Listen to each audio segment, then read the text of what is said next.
Bonjour à toutes, bonjour à toutes et bienvenue dans ce podcast. J'ai décidé de changer le monde.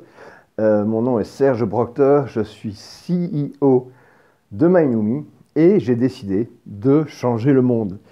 Et sur ce podcast, vous allez retrouver différentes capsules sur mon journal un peu personnel de ce qui se passe par rapport à cette aventure et puis sur les évolutions de l'entreprise MyNoumi qui a pour objectif de permettre aux gens d'être heureux, plus heureux gratuitement.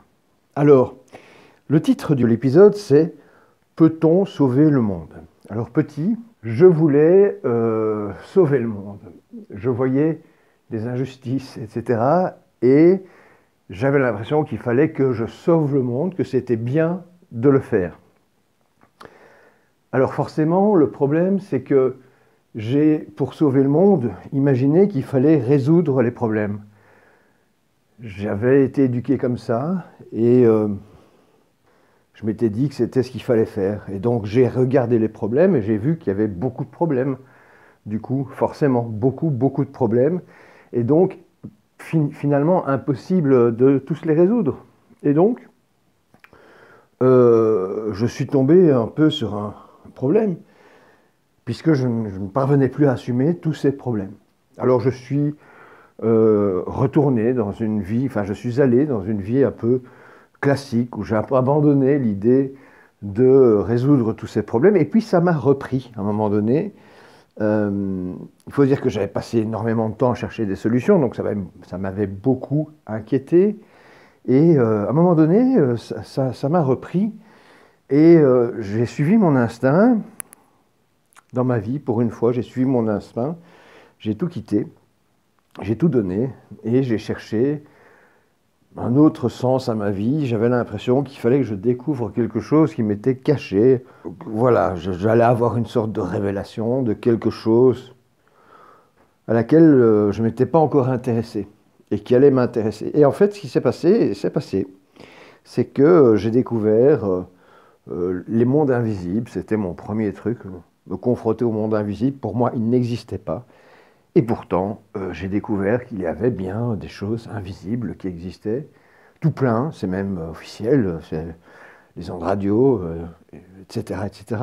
Et donc, à un moment donné, j'ai compris qu'il fallait que j'attaque un peu les choses de manière différente. Et c'est là que j'ai compris que vouloir changer le monde, c'est bien, mais à un moment donné, je ne peux pas aller contre l'avis des gens. Sinon, des gens vont aller contre mon avis et on va vivre dans un monde un peu comme on vit maintenant. Et si on veut créer un nouveau monde, enfin, si je veux créer un nouveau truc beaucoup plus agréable, bah, c'est tout de suite agréable. C'est pas agréable beaucoup plus tard.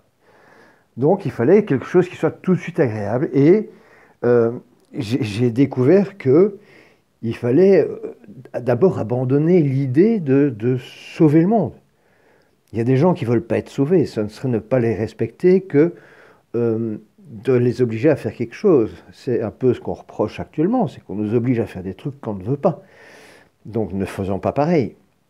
Et donc du coup, en cherchant cette solution pour sauver le monde, je me suis rendu compte que je ne pouvais me sauver que moi. Donc je pouvais moi décider d'être plus heureux, de créer une vie pleine de sens, pleine de choses qui me plaisent. Alors et finalement, une fois que c'est fait, bah, je peux inspirer les autres. Et moi, comme je suis analyste programmeur, et que je kiffe ça, et que moi, mon truc, c'est l'informatique et l'analyse, j'ai analysé et j'ai pris les écrits des plus grands, j'ai pris les 150 plus connus dans le développement personnel, j'ai fait un condensé de tous leurs conseils, et je suis arrivé à 12 pratiques intéressantes. Alors ça comprend la méditation, les affirmations positives, etc. En gros, c'est la loi d'attraction, mais en plus structuré, on va dire. Et le truc, c'est que ça, je l'ai appliqué à moi pour être plus heureux et pour parvenir à diriger ma vie différemment, mieux, en gros. Parce que mon problème, c'est que j'oublie.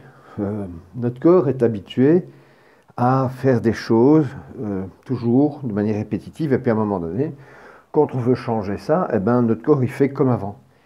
Et donc quand on veut changer quelque chose, on le change. Et le lendemain, on a oublié. Ou le surlendemain. Et ça, c'était mon problème. Donc du coup, c'est là qu'est arrivée la partie analyse. Je dis, ok, je vais appliquer ces conseils-là à moi. Et ça ne marche pas. Donc il me faut que je me rappelle dans ma journée d'être plus heureux. Et c'est là que j'ai compris que, en fait, le bonheur, il n'est que maintenant. Donc si maintenant je décide d'être plus heureux, je le suis. C'est instantané. Si je pense maintenant au petit chat que j'adorais, et voilà, et dans mon cœur, je ressens que voilà, j'ai ce bonheur-là. Donc, on peut dire que ma journée était plus heureuse que si j'avais pensé à quelque chose de négatif. Et donc, on peut dire que si je recommence maintenant, elle sera encore plus positive. Et donc, en fait, le principe du bonheur, c'est de décider à chaque instant de faire quelque chose qui nous rend heureux, avec les moyens qu'on a sous la main. Et donc, le truc, c'est que si je parvenais à faire une application qui rappelle aux gens et que ce truc soit géré par eux-mêmes, c'est-à-dire que ce n'est pas moi qui décide pour eux ce qu'ils doivent faire, c'est eux qui décident pour eux. Je suis vraiment dans le cadre du respect de leur libre arbitre. Et donc, du coup, j'ai appliqué ça à moi, donc j'ai développé pour moi, et puis maintenant, je veux le proposer aux autres. Et le truc, c'est de se rappeler qu'on est en train de créer une nouvelle vie où on est plus heureux. Et que c'est grâce à nous et à notre changement que le monde changera. Et ça, il n'y a rien à y faire.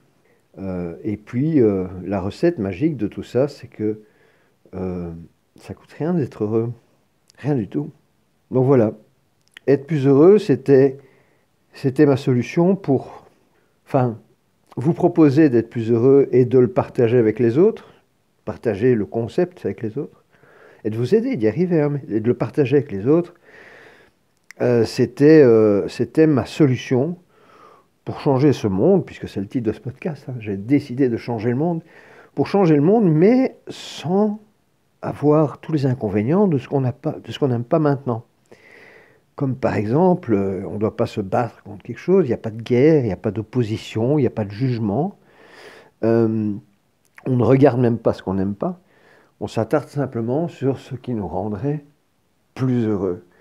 Et puis, comme cette solution n'est jamais qu'une idée, c'est qu'une idée, elle est inarrêtable. Donc il n'y a aucun système qui peut arrêter une idée dont le temps est venu. Voilà, je vais terminer sur cette citation de Victor Hugo, je pense, et je vous dis à bientôt pour le prochain épisode du podcast. Au revoir.